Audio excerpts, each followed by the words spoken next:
It's 2025, and for all of us fragrance fanatics, I feel like there's an important issue that needs to be discussed. And the issue that I'm referring to here, I'm not going to keep you in suspense. You can probably already tell by the title, but the biggest issue with the fragrance, I want to say community, has more to do with the industry itself.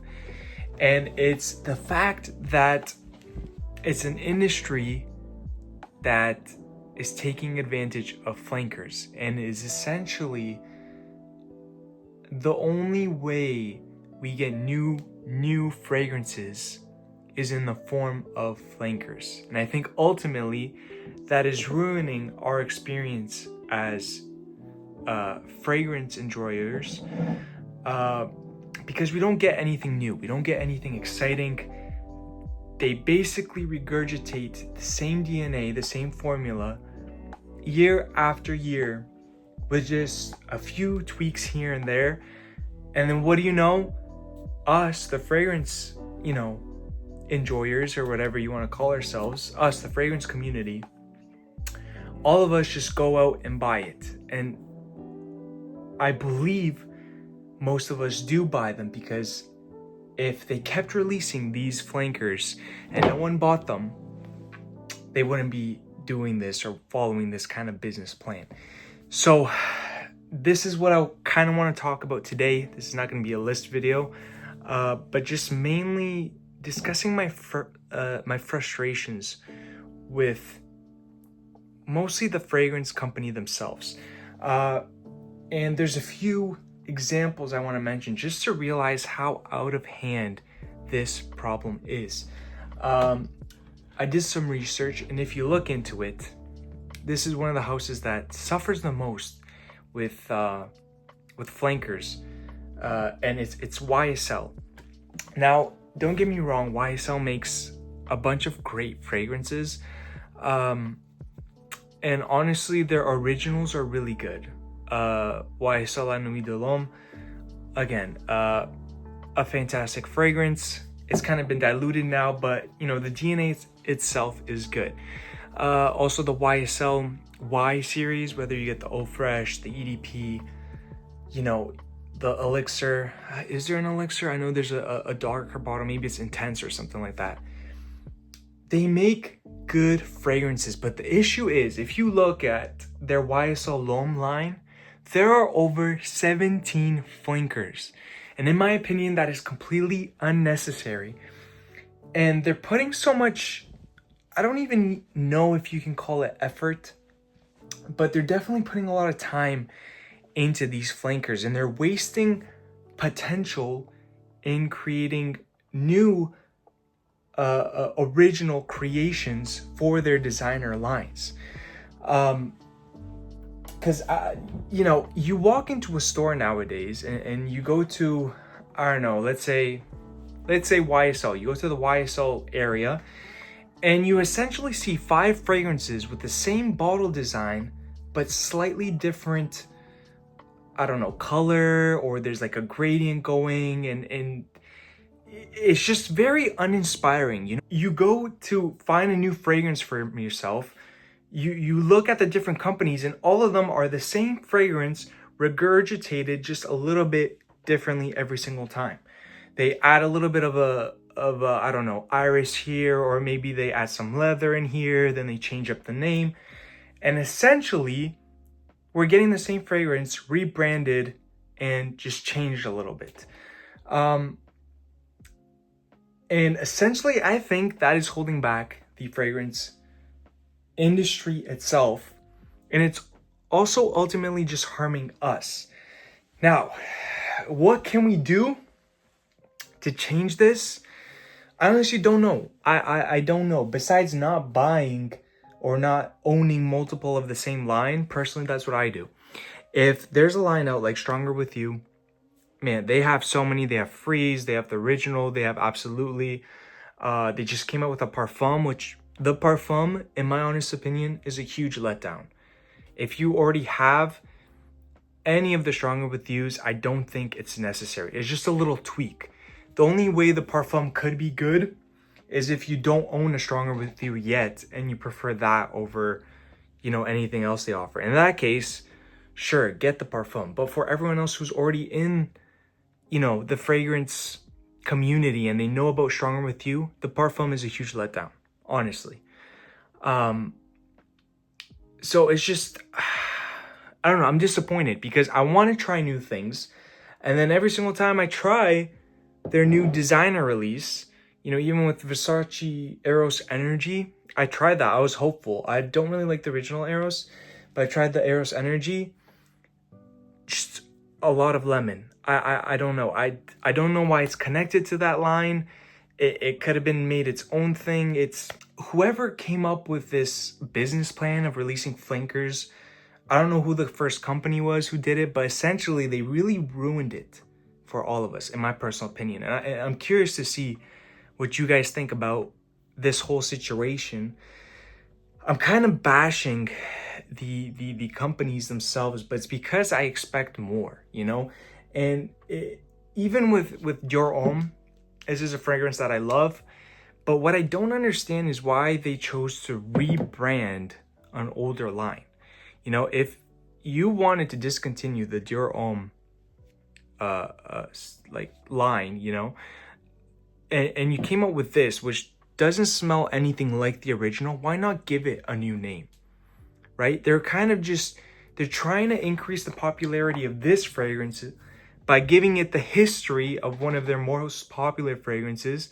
However, they're not really correlated at all. The only correlation is that they're by the same company. You know what I mean? So it feels like these fragrance companies are really shy, really timid. They're, in essence, very lazy. And I don't know, it's just really frustrating to me. And I gotta be careful because, a lot of the fragrances that I do like are flankers of the original. So, for example, Boss Bottled Elixir. I personally wouldn't own the original Boss Bottled or any of the other ones, only because I don't know, I think it smells a little bit dated and it's just not really for me. It's not something that I'd see myself wearing all too often. But this one has that elixir DNA in it. It smells pretty, it doesn't smell the same, obviously, as your Sauvage Elixir. But there's a certain vibe, a certain maturity, a certain complexity to it that these smell, there's something about them that smells similar. But obviously they're not the same. So please don't misunderstand me. But I understand some flankers. I think to have a well-rounded line, you could have, I don't know, maybe three maximum. And then you should try to create something new, right? To progress the fragrance industry, the fragrance community, to provide something new. But I don't know, it feels like all these companies are just stuck with, I don't know, a hit that they've had, like, Stronger With You. They released the first one, it's a hit, everyone loves it, and then now there's like 6 of them. You know what I mean? Kind of unnecessary. I don't know. Maybe I'm being too harsh on them, but it's disappointing because, again, I'm trying to buy new fragrances, mostly in the design realm, just because of the price alone. I'm sure with niche, you'll probably find like a lot of higher quality, better smelling things. But the thing that's holding me back for that is really the price tag. I just don't think I'd ever be comfortable spending more than like 250 Canadian or 300 for a bottle, So maybe I am expecting too much of these designer companies, Maybe I'm expecting them to perform or to have the same kind of business idea as these niche companies have. Because for niche, if you look at Parfums de Marly, they don't really have flankers, right? They have the same bottle designs, but they're not the same fragrances, right? Each one is considerably different from the other. Same with, let's say, like Tom Ford. Tom Ford's not niche. But like, let's say the Dior, the private line or whatever, they're higher tier.